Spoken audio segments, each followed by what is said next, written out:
point 5, décision modificative numéro 2, au budget principal. Monsieur Dumas, toujours.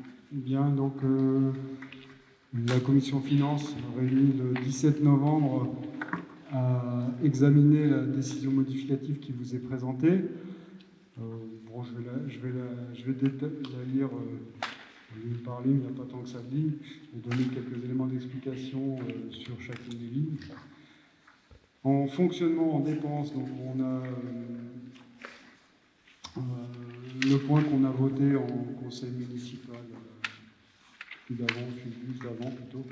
de septembre, donc de ne pas aller redemander les reversements d'indemnités à hauteur de 400 €.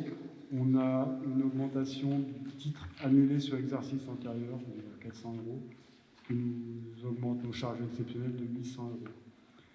En ce qui concerne les subventions de fonctionnement aux associations et autres, c'est une omission au moment du budget prévisionnel. On n'avait pas compté l'adhésion à l'OFCE, donc l'Office de coopération des écoles. Et puis, il y a une subvention de garderie à Logec qui avait été omise. Et donc, l'ensemble de ces deux subventions, c'est 7 500. Les dépenses imprévues qu'on diminue de 1700, c'est pour retrouver l'équilibre sur l'ensemble du chapitre. Et donc ensuite, la dotation aux amortissements des charges de fonctionnement repartir, ça correspond au 1/5 des dépenses liées à la Covid-19 qui correspondent à l'exercice 2020. En recettes, donc on a eu la joie d'avoir une attribution départementale de péréquation un peu supérieure avec ce qu'on avait estimé, donc de 6 589, donc au total on a 44 000 et donc on a pu inscrire cette recette supplémentaire. Et donc on a effectivement la recette dont j'ai parlé tout à l'heure qui correspond au transfert de charges de fonctionnement, c'est-à-dire les dépenses qu'on a fait cette année, on les réinscrit en recette et on va les étaler sur 5 ans. C'est une manipulation comptable. C'est comme ça, on va inscrire en dépenses en recette. Voilà, total des recettes. Et on passe à l'investissement. Alors dans l'investissement, il y a un peu plus de points. Alors il y a 2 points qui concernent l'informatique. Alors en fait, on avait prévu donc sur cette année de remplacer notre serveur informatique qui commence à être vieillissant et qui ne rend plus tout à fait des services à hauteur de ce qu'on peut attendre maintenant. Donc le serveur a été acheté, mais on a également acquis du matériel pour permettre à nos agents de travailler à domicile, des portables. Et donc on a mangé sur le budget informatique pour acquérir ces portables, et maintenant on va acquérir vraiment le serveur, et donc on a besoin de rajouter des financements possibles pour ce poste informatique. Matériel de transport, donc on a un véhicule qui va être acheté d'ailleurs, et en fait on n'aura peut-être pas besoin de ces 13 000 €, au moins pas en entier. Donc, il y avait 10 000 € pour l'acquisition d'un véhicule qui venait s'acheter plutôt 20 000 et 3 000 € pour l'acquisition d'un vélo triporteur pour un agent qui en a besoin et qui n'a pas de permis de conduire. Voilà, donc ensuite, ça fait le total pour l'année de un chauffe-eau KPT, bon ben là on change de chauffe-eau. Ensuite, les 9 000 € d'aménagement de terrain correspondent à une facture.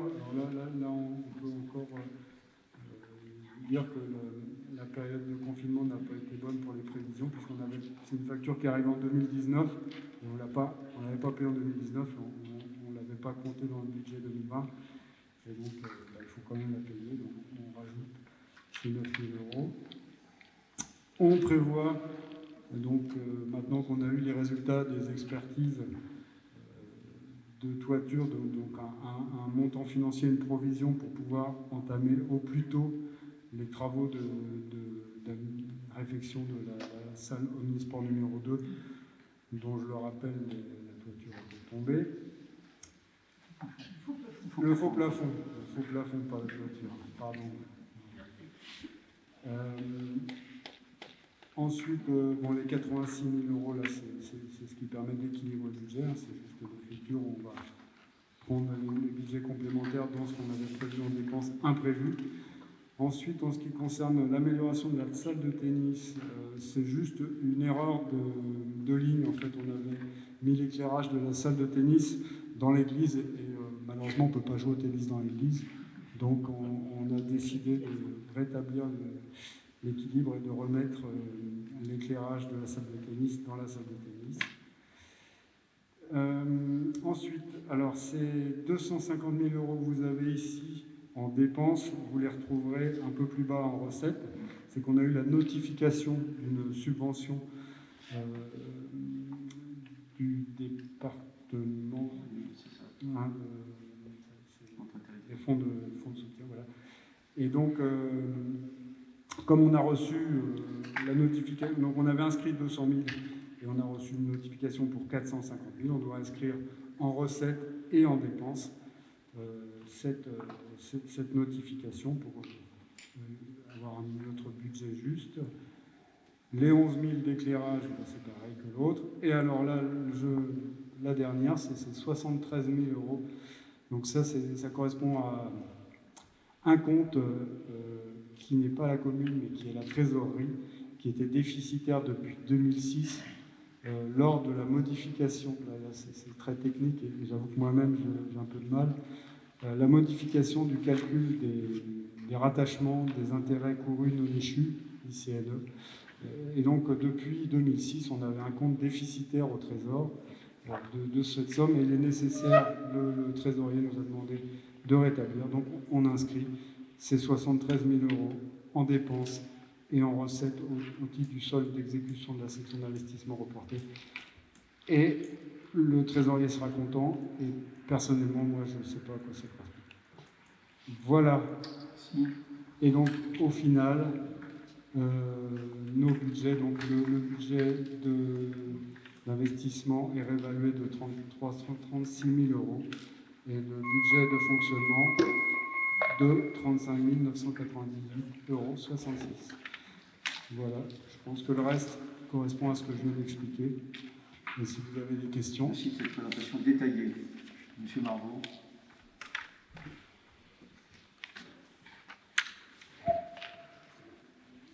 Monsieur le maire, monsieur Dumas, un regret quand même, je vous ai adressé un mail la semaine dernière à l'un et à l'autre. Nous n'avons pas eu ces documents avant la réunion de la commission et nous n'avons donc pas pu les travailler. Quand on n'a pas de documents de travail, on ne peut pas assister aux commissions préalables au conseil municipal. Je renouvelle ce regret. On a découvert un certain nombre de choses dans les documents que vous nous avez envoyés et que nous avons depuis maintenant 3 jours.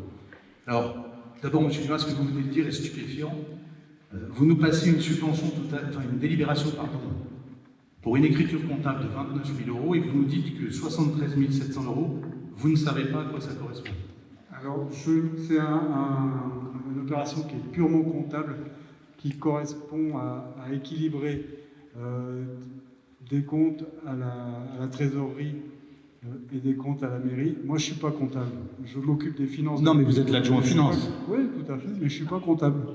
Je ne suis pas comptable. Et par contre, je comprends bien les finances. Et donc là, c'est un jeu d'écriture. Le trésorier nous écrit, nous dit, depuis 2006, il y a un compte qui est déficitaire. Pour régulariser la situation, il vous faut inscrire en recettes et en dépenses la somme. Nous exécutons. Je pense que ça n'a aucune importance. Non, mais 73 000 euros, vous avez raison, ça n'a pas d'importance. Vous pourriez au moins nous dire à quel compte, quelle est la liste, parce que j'imagine que ce n'est pas un seul compte, quelle est la liste des comptes déficitaires? Eh bien, non, c'est uniquement ce compte. Voilà, et puis si vous étiez venu à la commission, vous auriez demandé à la personne qui s'occupe de la comptabilité Je viendrai aux commissions quand vous auriez demandé à la personne qui s'occupe de la comptabilité à la mairie des explications techniques qu'elle aurait pu vous fournir.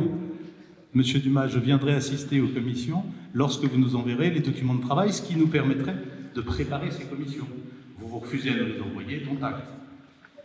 Une question, monsieur le maire, concernant les ateliers municipaux. Vous aviez prévu leur inauguration officielle cette semaine, je crois. Si ma mémoire est bonne, j'imagine que vous reporterez. C'est une opération reportée compte tenu du contexte sanitaire. Je demande des comptes. On est bien, d'accord. On augmente quand même une nouvelle fois l'enveloppe budgétaire allouée pour un total de 1 200 000 € sur le nouveau budget. À quelle date connaîtrons-nous le budget final? De mémoire, on était parti de 700 000 €, si je ne m'abuse, dans le premier projet proposé. Vous étiez aux alentours, en termes de budget, de 700 ou 800 000 €, si ma mémoire est bonne. On est au double, presque, aujourd'hui. Concernant les travaux sur la salle Omnisport numéro 2, on voit enfin apparaître les crédits pour cette dépense. Je rappelle que dans le débat d'orientation budgétaire, nous vous avions demandé d'inscrire ces crédits au budget 2020, ils apparaissent enfin. Est-ce que vous pouvez nous donner un délai d'intervention sur les travaux qui sont à réaliser dans cette salle? Je crois que c'est toi qui vas prendre la parole. À ce sujet, enfin, je vais répondre moi-même. À ce sujet, il y aura une commission sport le 8 décembre, où il y aura une présentation des rénovations et des travaux de la salle de sport numéro 1 et de numéro 2. Le délai, vous ne l'avez pas en tête aujourd'hui? Pardon? Ce sera lié en commission. D'accord, donc on attend le 8 décembre pour avoir des réponses. Ce sera lié en commission. Très bien, je note qu'il nous faut attendre. Vous attendrez. Merveilleux. Vous nous dites, monsieur Dumas, qu'il y a une erreur sur la ligne de l'amélioration de l'éclairage de la salle de tennis pour 11 000 €. On avait bien effectivement fait le calcul sur les 279 000 €, moins 11 000 € qui ne donnaient pas la somme de 281 157 €. Il nous reste quand même à modifier la case de la ligne église, puisqu'elle passe de 279 000 à 281 000. Il y a donc une variation positive d'ailleurs, mais il faudra bien remplir cette case. Alors je sais faire le calcul, je vous rassure, mais il sera bon de modifier ce tableau qui n'est pas conforme à la réalité. Je vous demanderai officiellement une explication sur les 73 723 € et 20 centimes. Merci infiniment.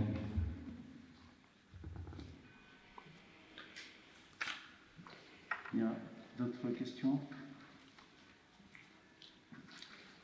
Merci. Je propose donc au Conseil municipal de valider la décision modificative numéro 2 du budget principal 2020 qui a été présentée, de m'autoriser à signer tout document sur ce dossier.